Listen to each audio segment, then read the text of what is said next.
May galawang gabi. Anak, tingnan mo kami.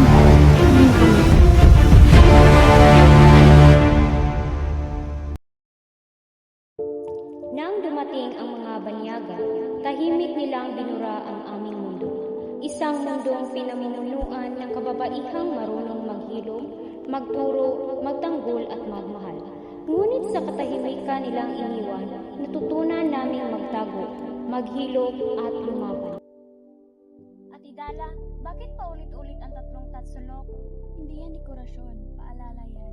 Babala para sa mga kapatid natin sa kabilang baryo. Bakit hindi natin sabihin ng malakas? Dahil may mga tenga ang hangin, pero ang banig, hindi nila naririnig. Bawat hugis, isang babaeng hindi na nakabalik mula sa kumbento. Sa katahimikan, nagsimula ang lahat.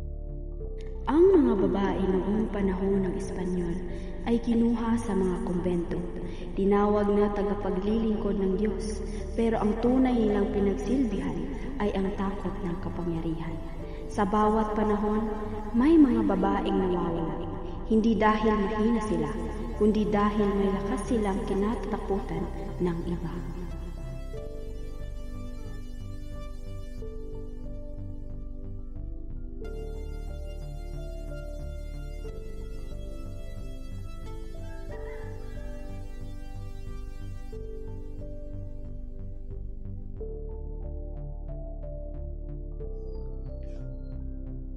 Wala kaming nagawa. Kinuha nila ang lupa namin. Pati ang pangalan ng nanay ko. Sabi nila mas maganda pagbago. Ganyan din sa akin. Inilinis ang punas sa ng simbahan. Sa bawat punas, pakiramdam ko, unti-unti namumura ang pagkatao ko. Kung naglaho ka, bakit naririnig ko pa rin ang boses mo ngayon? Ang boses na pilit nilang tinatabunan pero ayaw magpatawad. Ulan, gumising ka!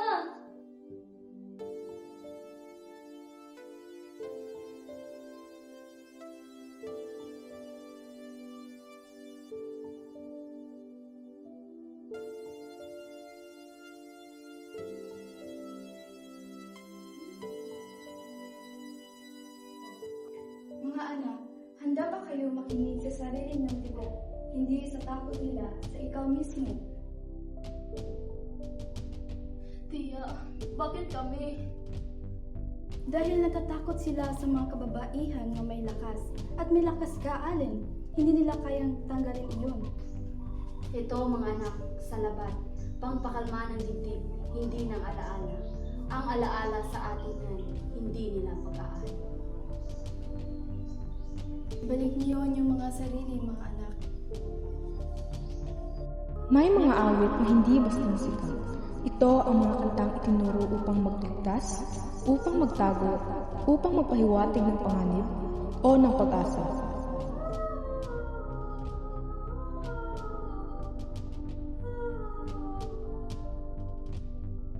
Ganito lamang ang natira sa baryo namin.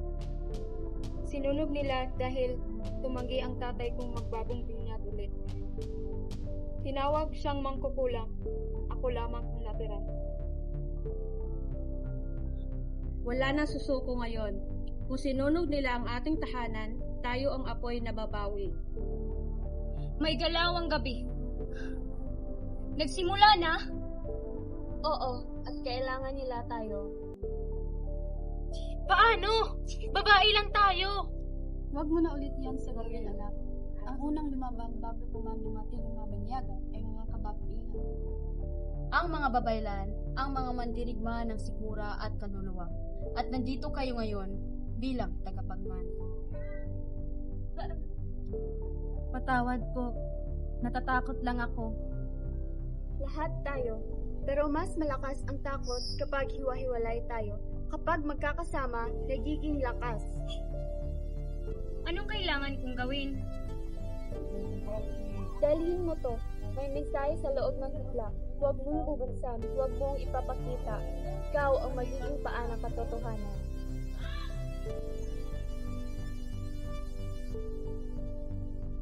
Bawat borda, bawat tanim, bawat himig may lihim.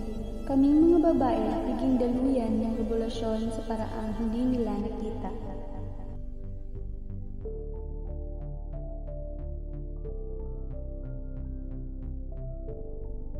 Ate, huminga ka.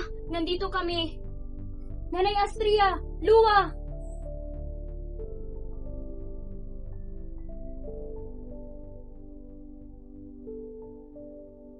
Anak, tingnan mo kami.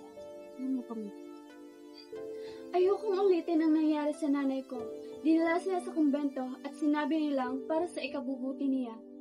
Hanggang ngayon, hindi ko alam kung buhay pa siya. Ate, lahat tayo may nawalan. Hindi ka nag-iisa. Ayoko na ng takot. Ayoko na ng pahinga na parang kasalanan. Ayoko na nilang may kunin pa. Walang kukunin sa iyo, Dala. Hindi ngayon. Hindi habang magkasama tayo. Ate, kapag mawala ka, mawawala rin kami. Ikaw ang unang nagturo sa akin kung paano lumakad na hindi matatakot. Ate Dala, noong maliit ako, tinago ako ni Mama sa ilalim ng pagpag kapag may dumadaan na kawal. Akala ko laro. Pero ngayon, naitindihan ko na. Ginawa ng mga nanay ang lahat para sa mga anak nila. Lakasan mo ang loob mo, anak. Hindi ka nag-iisa. Hindi ka nag-iisa. Hindi na ako magtatago.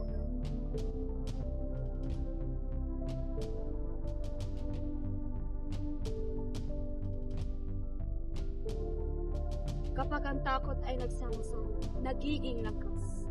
Kaya ihanda niyo ang inyong mga sarili. May listahan ang kumpento, mga pangalang babae, mga batang gusto nilang ilayo sa kanilang sarili. Pati pangalan ko, nandito na. Kinuha nila ang lupa namin, pero hindi ang ugat namin. Tinuruan nila akong tumahimik, pero hindi para maging titig. Dinala nila ako sa kumbento pero hindi nila nakuha ang kaluluwa ko. Pinigil nila ang kanta pero hindi ang babaeng kumakanta. Tinawag nilang bawal ang babaylan. Pero ako, magbabalik. Hindi na sila makakadagdag pa. Kung sunugin natin, Hindi lang ito pagsunog ng papel, pagsunog ito ng takot. Bawat hibla, boses natin, kung puputulin nila, maghihibla tayo ulit. Hanggang sa marinig nila. kung ang katahimikan ang armas nila, ang sagot natin ay kwento. Sa oras na ito, tayo maging